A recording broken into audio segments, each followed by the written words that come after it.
అతి సమీపంగా ఉన్న దినాల్లో మనం ఉంటున్నాం.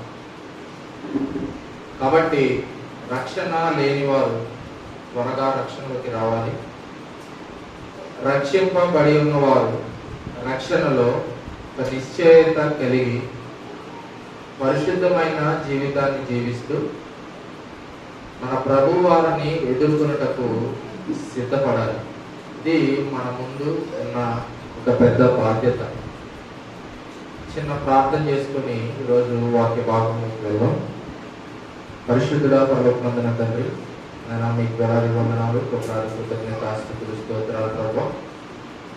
ఇది దేవానాయన పరిశుద్ధ దినము. దేవానాయన మిమ్మల్ని జ్ఞాపకము చేసుకున్నటకై మిమ్మల్ని స్థుతులు ప్రభు మేము అర్పించుటకు, మిమ్మల్ని ఆరాధించుటకు కూడిన ప్రతి ఒక్కరిని జ్ఞాపకం చేసుకోండి ప్రభు. దేవానాయన వాక్యము చెప్పబోతుండగా దేవా మీ సిలువ చాటున నన్ను మరుగుపరచండి. మీ జ్ఞానము, మీ పరిశుద్ధాత్మను నడిపింపును మీరు కలుగు చేసి ఇక్కడున్న వారందరూ కూడా వారి యొక్క హృదయాలను తెరిచి వాక్యాన్ని అర్థం చేసుకునే జ్ఞానమును కూడా వారికి మీరు ఇవ్వమని చిన్న ప్రార్థన మీ పాత్రను చేర్చుకోమని యేసయ్య అతి పరిశుద్ధ నామంలో అడిగి వేడుకొనుచు ప్రార్థించుకుంటున్నాం పరమ తండ్రి, ఆమేన్. ఏప్రిల్ నెలలో రెండవ రాకడ మీటింగ్స్ జరిగాయి. ఆ తర్వాత నుంచి మనము రెండవ రాకడ వర్తమానాలు గ్యాప్ ఇచ్చాం. ఈ మధ్యలో నేను 2 సార్లు వాక్యం అందించడం జరిగింది. ఈ కరోనా ఇటువంటి తెగుళ్ళు, వ్యాధులు వచ్చినప్పుడు మనం వాటిని ఎలా ఎదుర్కోవాలి, ఒక 2 జీవితాలను మనం తీసుకొని ధ్యానించడం జరిగింది. ఒకరు పొప్లి, గుర్తుందా? రెండవది దావీదు కాలంలో వచ్చిన ఇశ్రాయేల్ ప్రజల మీదకి వచ్చిన తెగుల్ని దావీదు ఎలా ఎదుర్కొన్నాడు, అది పోవడానికి దావీదు ఏం చేశాడు. ఈ వర్తమానాలు 2 వారాలు అందించడం జరిగింది. తిరిగి మనము క్రీస్తు రెండవ రాకడ ఈ విషయం గురించే మనము ధ్యానించుకున్నాము. అది మనం మళ్ళీ తిరిగి ప్రారంభించుకున్నాము. చూడండి, క్రీస్తు రెండవ రాకడ అనేది ఒక సుదీర్ఘమైన అంశం. 2000 సంవత్సరాల నుంచి క్రీస్తు రాకడ గురించి ప్రకటించబడుతూనే ఉంది. అంత పెద్ద సుదీర్ఘమైన అంశం. రెండో రాకడ మీటింగ్స్ లో 2 రోజులు, మొదటి రోజు మూడు వర్తమానాలు, రెండవ రోజు 3 వర్తమానాలు, 6 వర్తమానాల్లో కొంతవరకు ఆ 6 వర్తమానాలు మిస్ కాకుండా విన్న వాళ్ళకి కొంతవరకు ఒక 50% నాలెడ్జ్ వచ్చేసి ఉంటుంది. అసలు క్రీస్తు రెండవ రాకడ ఎందుకు జరగాలి, సంఘము ఎలా ఎత్తబడుతుంది, ఎత్తబడిన సంఘము మధ్యాకాశంలో ఏం చేస్తుంది, విడబడిన ప్రజల పరిస్థితి ఏంటి, శ్రమల కాలం అంటే ఏంటి, అంత్యక్రీస్తు ఎవరు, అబద్ధ ప్రవక్త ఎవరు, లేదా క్రీస్తు 1000 ఏళ్ల పరిపాలన అంటే ఏమిటి, ఎందుకు జరగాలి, క్రీస్తు 1000 ఏళ్ల పరిపాలనలో ఏం జరుగుతుంది, లాస్ట్ చివరి తీర్పు ఎలా ఉండబోతుంది, మహా ధవలవర్ణ సింహాసనపు తీర్పు అంటే ఇవన్నీ కూడా క్లుప్తంగా మనం ధ్యానిస్తున్నాం. తిరిగి ఈ సంవత్సరం అంతా కూడా మళ్ళీ క్రీస్తు రెండవ రాకడ అంశంలో ప్రతి ఒక్కటి కొంచెము లోతుగా మనము పరిశీలన చేయాలి. అయితే కొన్ని ప్రశ్నలు మన దగ్గర ఉన్న, మన సంఘంలో ఉన్న యూత్ కానీ, ఆ రోజు కడప నుంచి వచ్చిన వాళ్ళు, కర్నూలు నుంచి వచ్చిన వాళ్ళు కూడా కొన్ని ప్రశ్నలు, మన సంఘస్థులు కూడా కొన్ని ప్రశ్నలు ఉంచడం జరిగింది. కొంతవరకు ఎక్కడెక్కడైతే అర్థం కాలేదో కొన్ని ప్రశ్నలు ఉంచడం జరిగింది. ఈ ప్రశ్నలన్నీ కూడా ఒకదానికొకటి జవాబుగా కాకుండా వాక్యానుసారంగా మనము ఇంక నుంచి పరిశీలన చేయాలి. దాంట్లో మొట్టమొదటిది చాలా మంది, ఎక్కువ మంది అడిగింది చెప్తున్నాను, అసలు సంఘము ఎలా ఎత్తబడుతుంది, ఎత్తబడే సంఘంలో ఎవరుంటారు, కేవలము రక్షణ పొందిన వాళ్ళే ఉంటారా, కొంతమంది ఇంకో ప్రశ్న అడిగారు, రక్షణ పొంది బాప్తిజం తీసుకున్నాక ఒకవేళ పాపం చేస్తే ఎత్తబడే సంఘంలో ఉంటారా లేదా, ఇదొక ప్రశ్న. సంఘము ఎవరి ద్వారా ఎత్తబడుతుంది, అసలు సంఘము ఎలా ఎత్తబడుతుంది, ఈ ప్రశ్నలు, ఈ 4-5 ప్రశ్నలు అతి ఎక్కువ మంది అడిగింది. ఆనాడు మనకు సమయము లేదు కనుక అన్నీ కూడా క్లుప్తంగా వివరించడం జరిగింది. ఇంక నుంచి ప్రతి అంశం కూడా కొంతవరకు లోతుగా మనము ధ్యానించుకున్నాం. అయితే సంఘము ఎత్తబడుట ఈ అంశం మీద ఈ ప్రశ్నలు అది ఎక్కువ మంది అడిగి ఉన్నారు. అసలు సంఘం అంటే ఏంటి? అసలు సంఘం అంటే ఏంటి? మనదొకటేనా సంఘము? అసలు సంఘం అనే మాటకు అర్థం ఏంటి? సంఘం ఎత్తబడుతుంది, ఎత్తబడే సంఘంలో మనం ఉండాలి, ఇది మనం వింటూ ఉంటాం. ఒక్కసారైనా అసలు సంఘం అంటే ఏమిటో వాక్యానుసారంగా ధ్యానించినట్లయితే చాలా లోతైన మర్మాలు మనకు తెలుస్తాయి. అసలు సంఘం అనే మాట ఒక కమ్యూనిటీ, క్రిస్టియన్ కమ్యూనిటీ లేదా చర్చ్ కమ్యూనిటీ అనే మాట ఒక పదం నుంచి తీసుకోవడం జరిగింది. ఆ పదము ఎక్లేషియా. ఇది గుర్తుంచుకోండి. ఆ పదము గ్రీక్ పదం. ఆ పదం పేరేంటి? ఎక్లేషియా. ఈ ఎక్లేషియా అనే మాటకు అర్థము పిలవబడిన వారు, వెలుపలకి పిలువబడిన వారు, వేరు చేయబడిన వారు, ప్రత్యేకింపబడిన వారు. ఎవరన్నా రాసుకునే వాళ్ళు ఉంటే రాసుకోండి.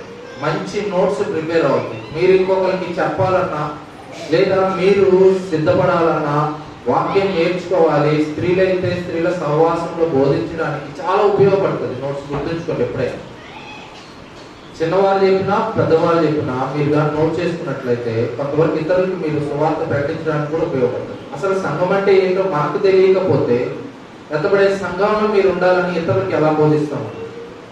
సరే, ఎక్లేషియా లేదా ఈ సంఘము అంటే ఏంటి? వెలుపలకు పిలువబడుట, వేరు చేయబడుట లేదా ప్రత్యేకింపబడుట. బైబిల్ గ్రంథంలో సంఘమును అనేక విధాలుగా పోల్చడం జరిగింది. సంఘమును ఒకసారి మీరు ఈ లోకమునకు ఉప్పై ఉన్నారు అని పోల్చడం జరిగింది. ఇంకొక చోట నేను ఈ గొర్రెలకు ప్రధాన కాపరిని అంటే గొర్రెలు ఎవరు? సంఘము గొర్రెలుగా పోల్చడం జరిగింది. ఇంకా లోతుగా చూసినట్లయితే సంఘమును ఒక పెండ్లి కుమార్తెగా లేదా వధువుగా పోల్చడం జరిగింది. అసలు పోలిక అంటే ఏంటి? ఒక వ్యక్తిని కానీ ఒక వస్తువుని కానీ పోల్చడం అంటే ఆ వ్యక్తిలోనూ ఆ వస్తువులోనూ ఏదైతే గుణగణాలు, ఏదైతే లక్షణాలు అది కలిగి ఉంటుందో అవే మనము కలిగి ఉంటే అది పోలిక అంటారు. ఫర్ ఎగ్జాంపుల్ మీకు అర్థమయ్యేలా చెప్పాలంటే, మీరు ఈ లోకమునకు ఉప్పై ఉన్నారు అని లేఖనాలు మనకు తెలియజేస్తాయి. సంఘమును ఉప్పుతో పోల్చడం జరిగింది. అప్పుడు ఉప్పుకున్న లక్షణాలు సంఘముకున్నాయని అర్థం. అయితే ఉప్పుకున్న లక్షణాలు ఏంటి? ఉప్పు ఎలా ఏర్పడుతుంది? ముందు ఉప్పు ఏర్పడాలంటే ముందు అది సముద్రం నుంచి వేరవ్వాలి. అర్థమవుతుందా? అంటే ఇప్పుడు సంఘము ఉప్పుతో పోల్చడం అంటే ఈ లోకం అనే సముద్రం నుంచి మనమందరము కూడా వేరవ్వాలి. ఇప్పుడు అది ఉప్పుతో పోల్చింది. ఆ ఉప్పు ఏర్పడాలంటే ఏ విధముగా సముద్రం నుంచి వేరు చేయబడుతుందో అదే విధముగా ఈ లోకం అనే సముద్రము నుంచి వేరైపోవాలి. ఇప్పుడు అర్థమవుతుందా? ఎత్తబడే సంఘంలో ఎవరు ఉంటారు? అసలు సంఘం అంటే నేను బాప్తిసం తీసుకున్నాను, రక్షణ పొందాను, ఇంకా లోకంలో ఉన్నట్లయితే ఎత్తబడే సంఘంలో ఉంటావా? మీరే చెప్పండి. ఆన్సర్. వేరు చేయబడాలి, నువ్వు ప్రత్యేకింపబడాలి. నువ్వు రక్షణ పొంది బాప్తిసం తీసుకొని మళ్ళీ లోకంతోనే, లోక ఆశలతోనే, లోకస్తులతోనే జీవిస్తుంటే మనము ఎత్తబడే సంఘంలో ఉంటామా? ఉందా? గుర్తుంచుకో. కాబట్టి ఉప్పు ఇంకే లక్షణాలు కలిగి ఉంటుంది? ఎందుకు ఉప్పుతో పోల్చడం జరిగింది? ఉప్పు ఒక మనం తినే వంటకి రుచినిస్తుంది. అర్థమవుతుందా? దేవుని బిడ్డలుగా ఉన్న మనము, సంఘము అని పిలువబడుతున్న మనమందరం కూడా ఇతరులకి రుచికరంగా ఉండాలి. మన ప్రవర్తన అయితేనేమి, మన మాటలు అయితేనేమి, ప్రతి ఒక్కటి కూడా ఉప్పు ఏ రీతిగా రుచికరంగా ఉంటుందో మనము కూడా అటు రుచికరంగా ఉండాలి. ఊరినే కాదు, ఒక్కొక్క దాంతో పోల్చేది. ఆ లక్షణాలు నిజంగా మనము కలిగి ఉన్నామా లేదా గుర్తుంచుకోండి. కాబట్టి సంఘం అంటే ఎవరు? సంఘం ఎత్తబడి దగ్గరికి వస్తున్నాను. అసలు సంఘం అంటే ఎవరు? వేరు చేయబడిన వారు, లోకం నుంచి వేరు చేయబడిన వారు, లోకం నుంచి పిలువబడిన వారు, లోకం నుంచి ప్రత్యేకింపబడిన వారు, వాళ్ళే సంఘం. ఇప్పుడు ఇంకా లోతుగా చూసినట్లయితే ఈ సంఘము ఎలా ఎత్తబడుతుంది? ఈ సంఘము ఎవరి ద్వారా ఎత్తబడుతుంది? అసలు ఈ సంఘములో ఎవరెవరు ఉంటారు? ఈ సంఘములో ఎవరెవరు ఉంటారు అనే దానికి ఈరోజు వివరణ మీకు అందిస్తాను వాక్యానుసారంగా. మూడో ప్రశ్నకి వెళ్దాం. ఈ సంఘము ఎవరి ద్వారా ఎత్తబడుతుంది? రెండో రాకడ మీటింగ్స్కి వచ్చిన వాళ్ళకి ఇది అర్థమవుతుంది. సంఘం ఎవరి ద్వారా ఎత్తబడుతుందమ్మా?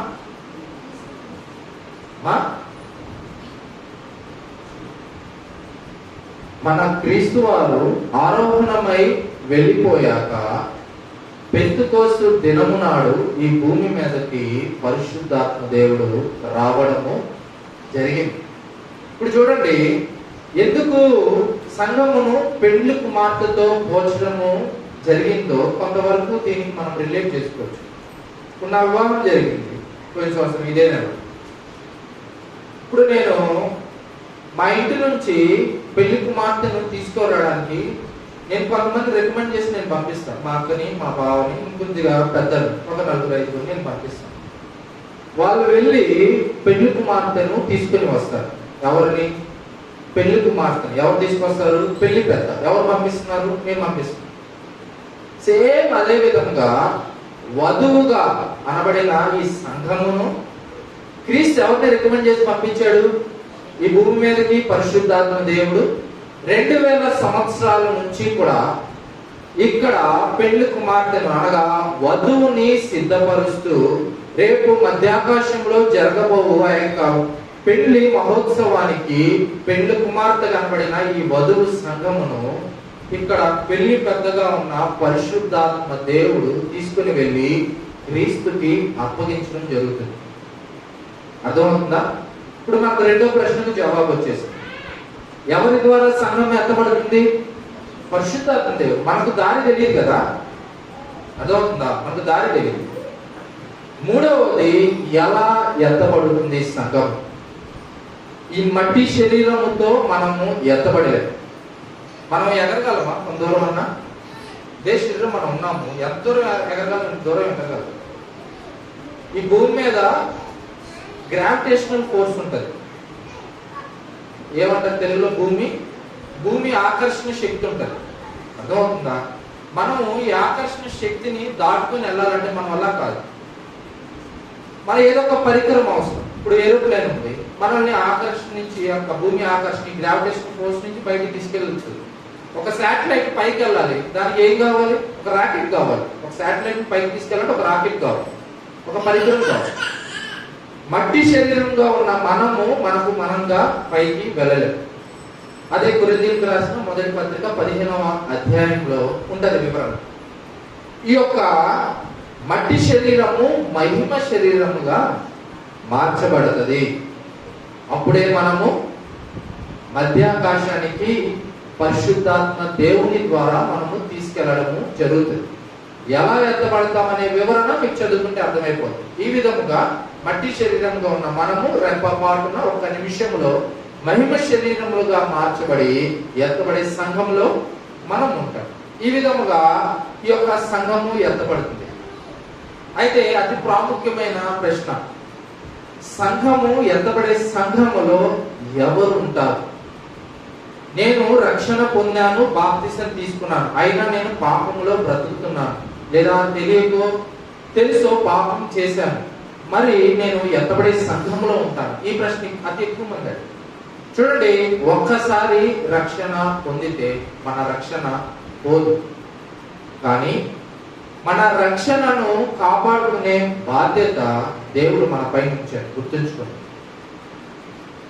కాబట్టి ఎత్తబడే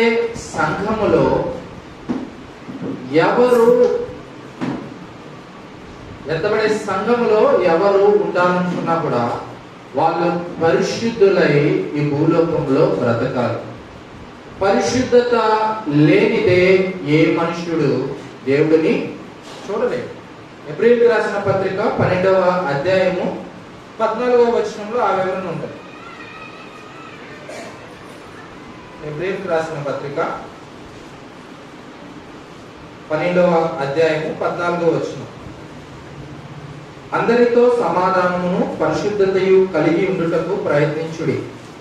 పరిశుద్ధత లేకుండా ఎవడును ప్రభువును చూడడు. ఇది గుర్తుంచుకోండి. మనం అనుకోవచ్చు, నేను బాప్తిసం తీసుకుని రక్షణ పొందాను, అలాగని మనము పాపములో జీవించినట్లయితే, మన పరిశుద్ధత కాపాడుకోకపోతే మనం ఎంతబడే సంఘంలో ఉంటామా? మీకు ఇంకొక ఎగ్జాంపుల్ చూపిస్తాను. కొరింథీయులకు రాసిన పత్రికలో 2వ పత్రిక 11వ వచనంలో కొంత వివరణ సంఘం గురించి రాయడం జరిగింది. కొరింథీయులకు రాసిన 2వ పత్రిక 11వ అధ్యాయం 2వ వచనం. దేవాశక్తితో మీ ఎడల ఆసక్తి కలిగి ఉన్నాను, ఎందుకనగా పవిత్రురాలైన కన్యకగా ఒక్కడికే పురుషునికి అనగా క్రీస్తుకి సమర్పింపవలనని మిమ్మును ప్రదానము చేసి తిని గాని. చూడండి, అక్కడ సంఘము గురించి రాయడం జరిగింది. అక్కడ ఒక మాట అండర్లైన్ చేసుకోండి. పవిత్రురాలైన కన్యక అండర్లైన్ చేసుకోండి. ఏమని రాయబడింది అక్కడ? పవిత్రురాలైన కన్యక. ఈ భూలోకంలో 3 రకాలు కన్యకలు ఉంటారు. పవిత్రురాలైన కన్యకలు ఉంటారు, అపవిత్రులైన కన్యకలు ఉంటారు. ఇది గుర్తుంచుకోండి. అక్కడ ఏమని రాయబడింది? పవిత్రురాలైన కన్యక. మీకు ఒక ప్రశ్న, మీ ఇంట్లో వారితో, మీకు తెలిసిన వారితో వివాహం చేయాలనుకుంటున్నారు. ఒక అమ్మాయి అందంగా ఉంది, ఆస్తి ఉంది, కుటుంబం కూడా మంచిగా సెటిల్ అయిన కుటుంబాన్ని మీరు సెలెక్ట్ చేశారు. అయితే అమ్మాయి మంచిది కాకపోతే మీ యొక్క ఇంట్లో మీ యొక్క కుమారుడికో లేకపోతే ఆ యొక్క వ్యక్తికి ఇచ్చి పెళ్లి చేయడానికి మీరు ఇష్టపడతారా? చెప్పండి, మీరు చెప్పండి, ఇష్టపడతారా? ఫస్ట్ అండ్ ఫార్మోస్ట్ మనం చూసేది అమ్మాయి క్యారెక్టర్ మంచిదై ఉండాలి. అర్థమవుతుందా? అంతేనా కాదా?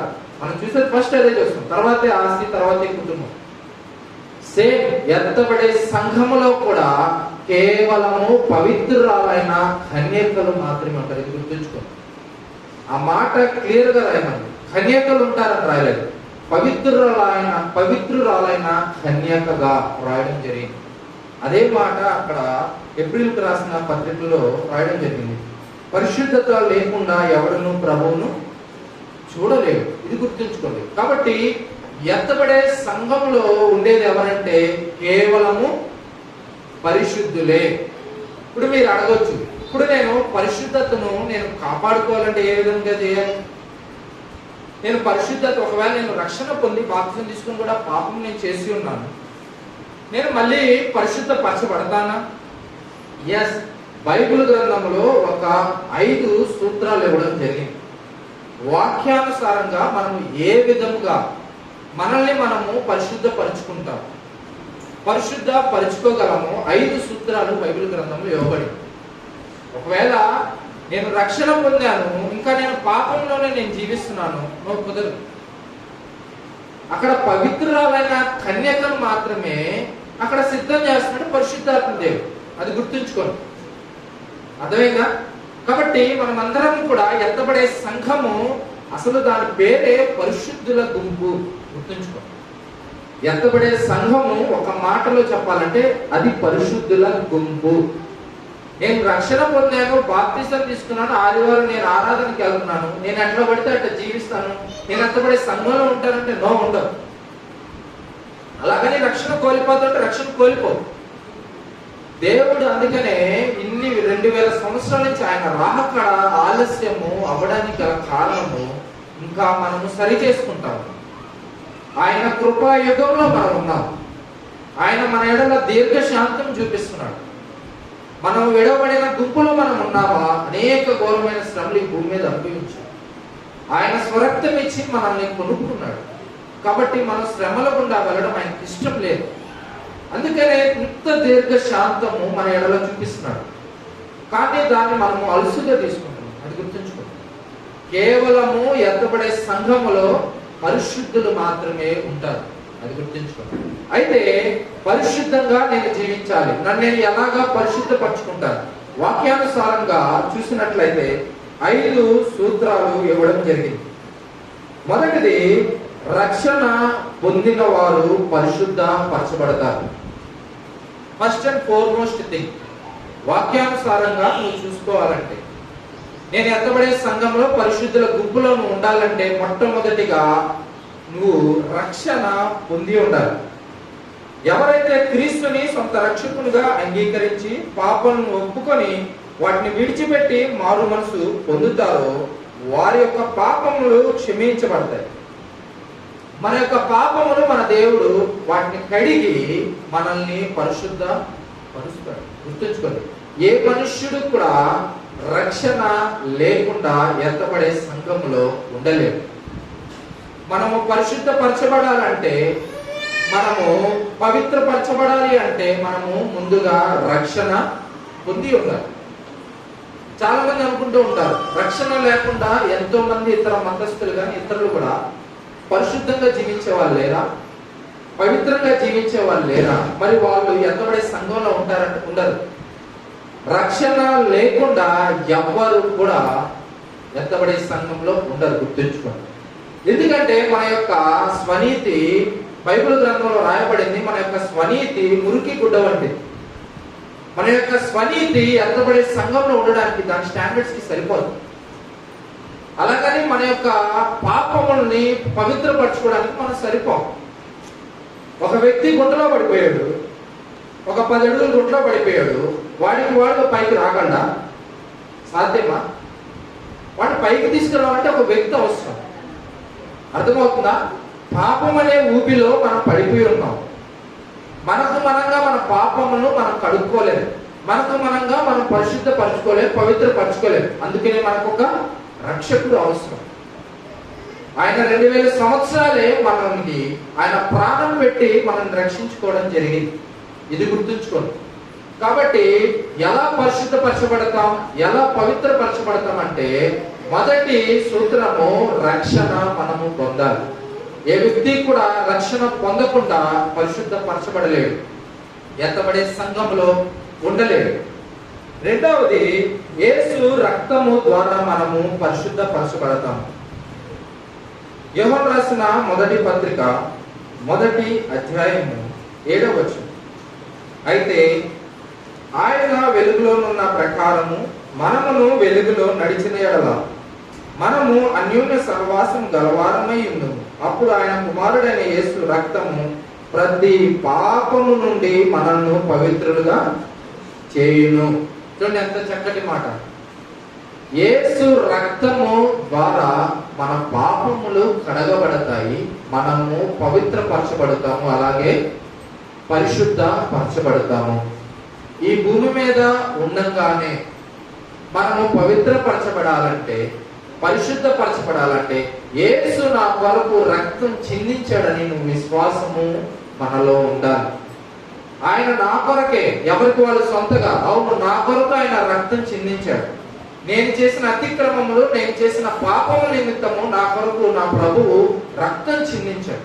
ఆయన రక్తము ద్వారానే నాకు పాప క్షమాపణ దొరికింది. ఆయన రక్తము మాత్రమే నా యొక్క పాపము నుంచి నన్ను పవిత్రపరుస్తుంది, నన్ను పరిశుద్ధపరుస్తుంది. కాబట్టి ఎత్తబడే సంఘంలో ఉండే పరిశుద్ధుల గుంపు మనము ఈ భూలోకములో ఆ గుంపులో ఉండాలంటే మనము పరిశుద్ధపరచుకోవాలి. రెండవ సూత్రము, యేసు రక్తము ద్వారానే మనము పరిశుద్ధపరచబడతాం. అది గుర్తుంచుకోండి. మూడవ అంశం, నేను లోతుగా చెప్పట్లేదు, క్లుప్తంగానే వివరిస్తున్నాను. మూడవ అంశము, దేవుని వాక్యము ద్వారా మనము పరిశుద్ధ పరచబడతాం. నేను బాప్తిజం పొందాను, నేను రక్షింపబడ్డాను, అయినా కూడా నేను పాపం చేస్తున్నాను. నేను ఎలా పరచబడతానంటే ఇది చాలా ప్రాముఖ్యమైన అంశం. వాక్యము ద్వారా మనము పరిశుద్ధ పరచబడతాము. అది గుర్తుంచుకోండి. ఒక మాట మలాకీ గ్రంథములో రాయబడింది, దేవుడైన వాక్యము సాకలి వాణి సబ్బు వంటిది. మలాకీ గ్రంథము 3వ అధ్యాయము 2వ వచనంలో రాయబడింది. ఆయన కంసాలి అగ్ని వంటి వాడు, చాకలి వాణి సబ్బు వంటి వాడు. మనము సోప్ యూజ్ చేస్తాం మన యొక్క ఒంటి పైన ఉన్న మురికి పోవడానికి. అయితే మన యొక్క హృదయంలో ఉన్న మురికి, మన యొక్క హృదయంలో ఉన్న పాపము పోవడానికి దేవుడైన యొక్క వాక్యము ద్వారా మనము కడగబడతాం, మనము పరిశుద్ధపరచబడతాం. గుర్తుంచుకోండి, వాక్యము చదవకుండా, వాక్యము ధ్యానించకుండా, వాక్యానుసారంగా జీవించకుండా మనం పరిశుద్ధపరచబడం. ఇంకా పాపంలోనే మనం జీవిస్తూ ఉంటాం. ఏదో వచ్చాము ఆదివారం ఒక్కరోజే బైబిల్ తీసి మళ్ళీ మిగిలిన రోజులు తీయని వాళ్ళు అనేక మంది ఉంటారు. మరి ఇంకెలా పరిశుద్ధపరచబడతాం? నువ్వు వాక్యం చదివితేనే కదా దేవుడు మనతో మాట్లాడేది. అదో ఉందా? మనము పరిశుద్ధపరచబడాలంటే, మనము పాపము నుంచి కడగబడాలంటే మనము వాక్యము ద్వారా మనము కడగబడతాము. వాక్యము ద్వారా మనము పరిశుద్ధపరచబడతాము. మనము ఈ ఆదివారం ఇక్కడ మనకు ఆరాధన తీసుకున్నాక మళ్ళీ తిరిగి వెళ్ళిపోతాం. చుట్టూ కూడా లోకస్తులు. అందుకనే ఒక గొప్ప దైవజనుడు ఏమన్నాడంటే, క్రైస్తవ జీవితం లేదా క్రైస్తవుడు తామర పువ్వు వలె బ్రతకాలని చెప్పాడు. తామర పువ్వు ఉండేది ఆ యొక్క బురద మట్టిలో, బురద నీటిలోనే అది ఉండేది. అయినా కూడా అది తలతల్లాడుతూ ఉంటుంది. దానికి ఉన్న గ్లోరీనెస్ దేనికి ఉండదు. క్రైస్తవ జీవితం మనం చుట్టూ ఉండేది మన పాపపు జీవితం. ఈ లోకంలో మనము క్రైస్తవులుగా జీవిస్తున్నప్పటికీ కూడా మనము ఆ యొక్క పాపముల యొక్క లోకంలో కడగకుండా తామర పువ్వు వల్లే మనం ఉండాలి.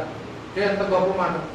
మరి ఎలాగ మనము ఎన్నటికి పరిశుద్ధపరచబడుతూ ఉంటాం, పవిత్రపరచబడుతూ ఉంటామంటే, నువ్వు వాక్యము చదవాలి, వాక్యము ధ్యానించాలి, నువ్వు వాక్యానుసారంగా జీవించాలి. వాక్యమే ఒక మనిషిని పరిశుద్ధపరుస్తుంది, మన యొక్క పాపముల్ని అది కడుగుతుంది. అందుకనే యొక్క సాకలి వాణి వంటి సబ్బు కాదా అని మలాకి గ్రంథంలో రాయడం జరిగింది. 4వ సూత్రం, ఒక మనిషి ఎలా పరిశుద్ధపరచబడతాడు లేదా పవిత్రపరచబడతాడు. చూడండి, యోహాను రాసిన మొదటి పత్రిక 3వ అధ్యాయము 19-20 వచనాల్లో ఒక మాట రాయబడి ఉంది. ఇందువలన మనము సత్య సంబంధులమని ఎరుగుదుము, దేవుడు మన హృదయము కంటే అధికుడై సమస్తమును ఎరిగి ఉన్నాడు గనక మన హృదయము ఏ విషయముల్లో మన యందు దోషారోపణ చేయునో ఆ విషయములలో ఆయన ఎదుట మన హృదయములను సమ్మతి పరుచుకుందుము.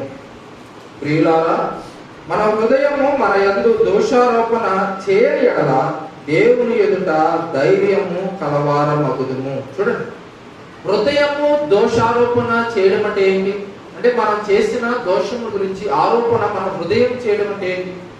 ప్రతి మనిషిలో కూడా దేవుడు ఒక మనస్సాక్షి నుంచాడు, గుర్తుంచుకోండి. అదే ఇక్కడ హృదయముగా చెప్పడం జరిగింది. ప్రతి ఒక్క మనిషిలో కూడా దేవుడు మనస్సాక్షి నుంచాడు. దేవుడు ఏది కూడా ఊరికనే చేయలేదు. మన మానవ శరీరమైన, మన యొక్క ప్రాణమైన, మనలో ఉన్న ఆత్మైన దేవుడినే చేయలేదు. ప్రతి ఒక్కదానికి దాని యొక్క ప్రయోజనం చాలా గొప్పదనం.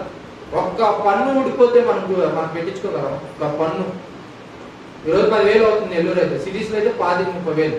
దేవుడు ఇచ్చిన ఏ అవయవం అన్నా ఆయన ఇచ్చింది కాకుండా మనము సిద్ధపరచుకుని మనం ఏపించుకోవాలి లేదా పెట్టించుకోవాలనుకుంటే అంత ఆశమాషి కాదు. దానివల్ల వచ్చే బాధ అంత ఇంతగా. కాబట్టి దేవుడు ఏది మనకు ఉంచినా, మనలో ఉంచినా, మనకి ఇచ్చినా, అందుకనే పౌలు భక్తులు చెప్తారు తెస్సలోనికీయులకు రాసిన పత్రికలో, ప్రతి విషయమందు దేవునికి కృతజ్ఞతాస్తుతులు చెల్లించాలి. మనకు తెలియకుండానే దేవుడు మనకు చాలా చాలా అంటే చాలా ఈ శరీరం ద్వారానే మనకి ఇచ్చాడు, గుర్తించు. అయితే ఈ యొక్క హృదయము దోషారోపణ చేయడం అంటే మనలో ఉన్న మనస్సాక్షి, మనలో ఉన్న మనస్సాక్షి ద్వారా కూడా మనము పవిత్రపరచబడుతూ ఉంటాం. ఏ విధంగా? ఇప్పుడు నేను రక్షణ పొంది ఉన్నాను, నేను బాప్తిజం తీసుకుని ఉన్నాను. ఒకవేళ నేను ఏమైనా దొంగతనం చేయాలనుకున్నా లేదా ఏమైనా అబద్ధం చెప్పాలనుకున్నా కూడా మనలో ఉన్న మనస్సాక్షి మనం గర్తిస్తూ ఉంటుంది, గుర్తుంచుకుంటుంది.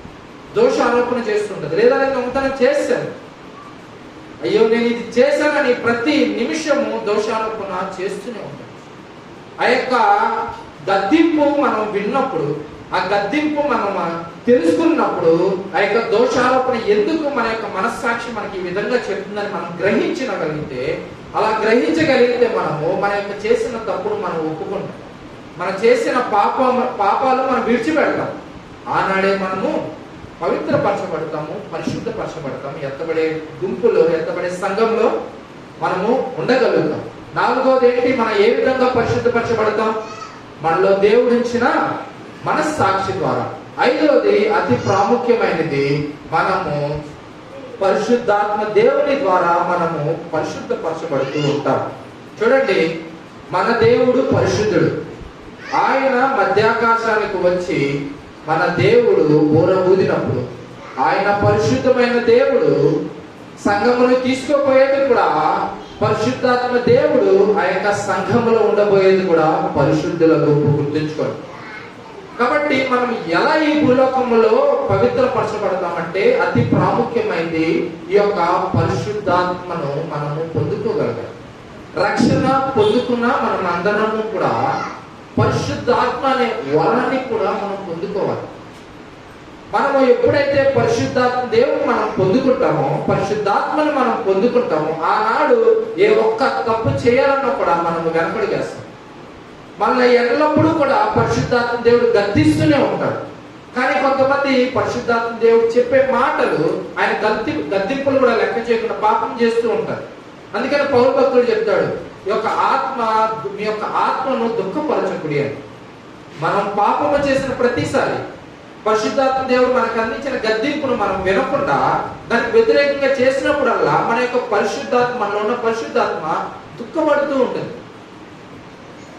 అది ఎప్పుడైతే దుఃఖపడుతూ ఉంటుందో మన దైనీయమైన జీవితము, మన యొక్క ఆత్మీయ జీవితం తగ్గిపోతూ ఉంటుంది.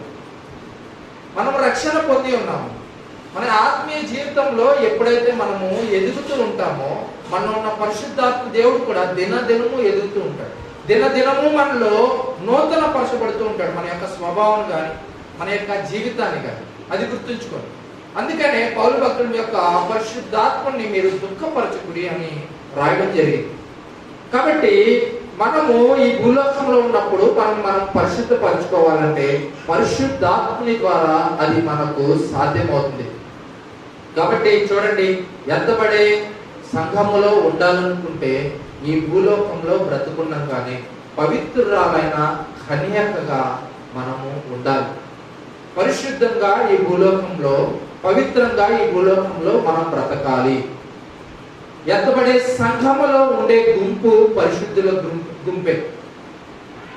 ఒక వ్యక్తి ఒక స్త్రీ వివాహం చేసుకోవాలనుకున్నప్పుడు ఆ యొక్క స్త్రీ పవిత్రంగా ఉండాలి అని ఎలా అయితే ఈ యొక్క పెళ్లి కుమారుడు లేదా ఆ వ్యక్తి ఆలోచిస్తాడో, మన దేవుడు కూడా ఆయన వధువుగా ఉండబోదు మన యొక్క సంఘము కూడా వాళ్ళు పరిశుద్ధంగా వాళ్ళు బ్రతకాలి ఈ భూలోకంలో ఉన్నప్పుడే.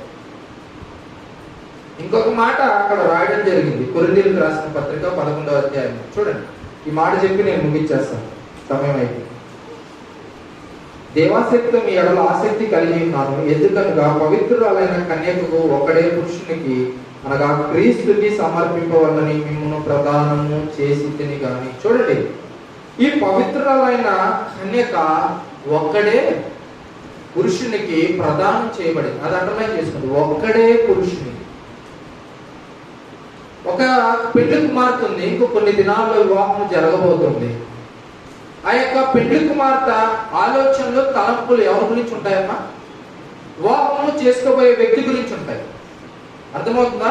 ఒక పెళ్లి కుమార్తె ఉంది, ఆ అమ్మాయికి ఎటువంటి ఆలోచనలు ఉంటాయి? పెళ్లి కుమార్తె గురించే అమ్మాయికి ఆలోచనలు ఉంటాయి. ఒకవైపు వివాహానికి సిద్ధపరచుకుంటూ అమ్మాయి ఆలోచనలు, తలంపులన్నీ కూడా పెళ్లి కుమార్తె గురించి ఉంటాయి. ఇప్పుడు పవిత్రురాలైన కన్యకగా, సంఘముగా ఉన్న, వధువుగా ఉన్న మనమందరము మన యొక్క ప్రభువుకి, మన యొక్క క్రీస్తుగా మధ్యాకాశంలో యొక్క పెళ్లి మహోత్సవంలో పాల్గొనబోతున్న మన యొక్క ఆలోచనలు, మన యొక్క తలంపులు కూడా ఎవరి వైపు ఉండాలి? క్రీస్తు గురించే ఆలోచించాలి. మన యొక్క ఆలోచించిన మన యొక్క తలంపులు ఏది మనం తలంచిన కూడా క్రీస్తు గురించి మనము ఆలోచనలు కలిగి ఉండాలి. ఒకవైపు ఆ పెళ్లి కుమార్తె పెళ్లి కుమారుడి గురించి ఆలోచిస్తూ ఉంటదో, ఒకవైపు పెళ్లికి సిద్ధపరచబడుతూ ఉంటుంది.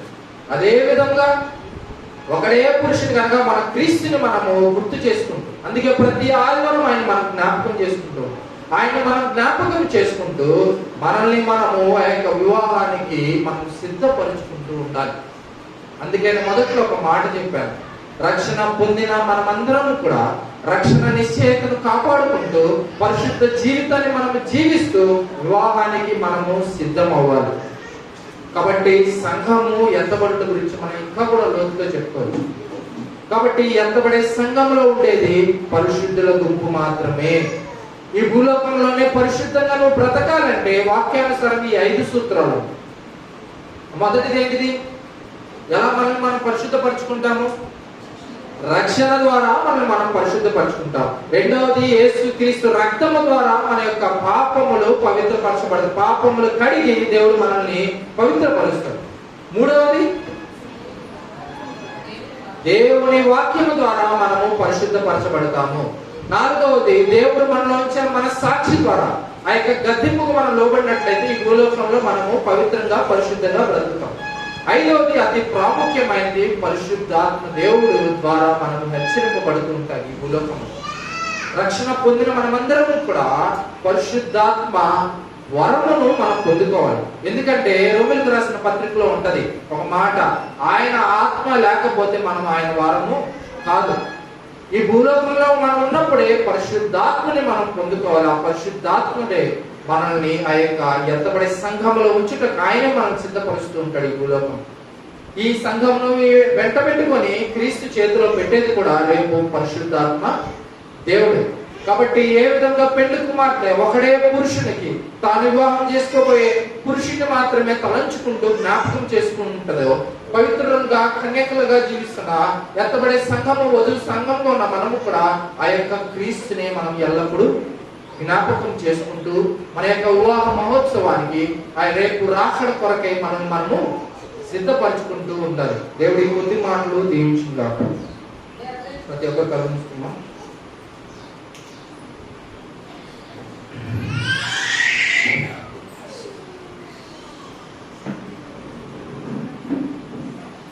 ప్రభువా,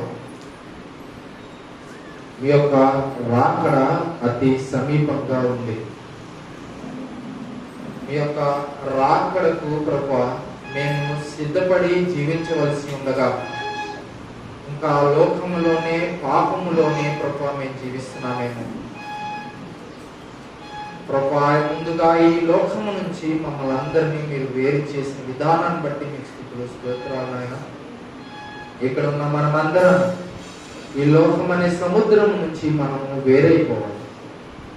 ఈ భూలోకములో క్రీస్తు కొరకు పెళ్లి కుమారుడు కొరకు సిద్ధపడుతూ మనల్ని మనము పరిశుద్ధపరుచుకుంటూ ఈ భూలోకంలో మనం జీవించాలి. దేవుడు ఏ విధముగా మన కొరకు మన ప్రభువు తన రక్తాన్ని చిందించి మనకు వెలగా ఆయన చెల్లించి మనల్ని రక్షించుకున్నాడు. రక్షింపబడి కూడా ఇంకా పాపములో జీవిస్తున్నామేమో. మనల్ని మనము పరీక్షించుకున్నాం. పరిశుద్ధుడా పరలోకమందున తండ్రి, అయినా మీకు వేలాది వందనాలు, కోట్లాది కృతజ్ఞతాస్తుతులు స్తోత్రాలు ప్రభా. మీ వాక్యము ద్వారా మీరు మాతో మాట్లాడిన విధానం బట్టి మీకు స్తుతులు స్తోత్రాలు. ఎన్నటికీ ప్రభా ఆయన ఎత్తబడే సంఘము అందులో ఉండాలని మేము ఆశిస్తున్నామే, కానీ ఎత్తబడే సంఘములో ఉండాలంటే కావలసిన లక్షణాలు, కావలసిన సిద్ధపాటు మేము గ్రహించలేదేమో. దేవా, మీరు మాతో మాట్లాడి మమ్మల్ని సరిచేసినందుకు మీకు స్తుతులు స్తోత్రాలు నాయన. దేవా, ఇప్పుడున్న ప్రతి ఒక్కరిని జ్ఞాపకం చేసుకోండి. వారి యొక్క కుటుంబాన్ని మీరు జ్ఞాపకం చేసుకోండి. రక్షణ లేని వారిని ప్రభువా మీరు రక్షించుకోండి నాయన. రక్షణ ఉన్నవారిని ప్రభువా నిరీక్షణతో రక్షణ నిశ్చయత కలిగి ఈ భూలోకంలో పరిశుద్ధంగా బ్రతికి ప్రభువా మీ యొక్క రాకడ కొరకే ప్రభువా సిద్ధపడే బిడ్డలుగా మమ్మల్ని అందరినీ మీరు మార్చండి. సంఘ కాపరి నిమిత్తము ప్రార్థిస్తున్నప్పుడు దూరం ప్రయాణం వెళ్ళిండగా రాకపోకలను ప్రభువా మీరు తోడనండి. ఈ సంఘము చుట్టూ సంఘస్థుల చుట్టూ మీ కంచెని మీ భద్రతను ఉంచండి. ఏ తెగులు ప్రభువా మా యొక్క గుడారములు సమీపించకుండా మీ దేవదూతల భద్రతను మీరు ఉంచి అన్నిదినము ప్రభువా మీ సేవలోను ప్రభువా ఆయన మీ వాక్యంలో ప్రభువా మేము వర్ధిల్లుటకు సహాయం చేయండి.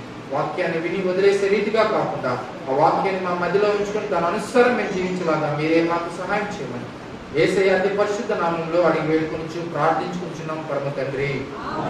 ఆమేన్.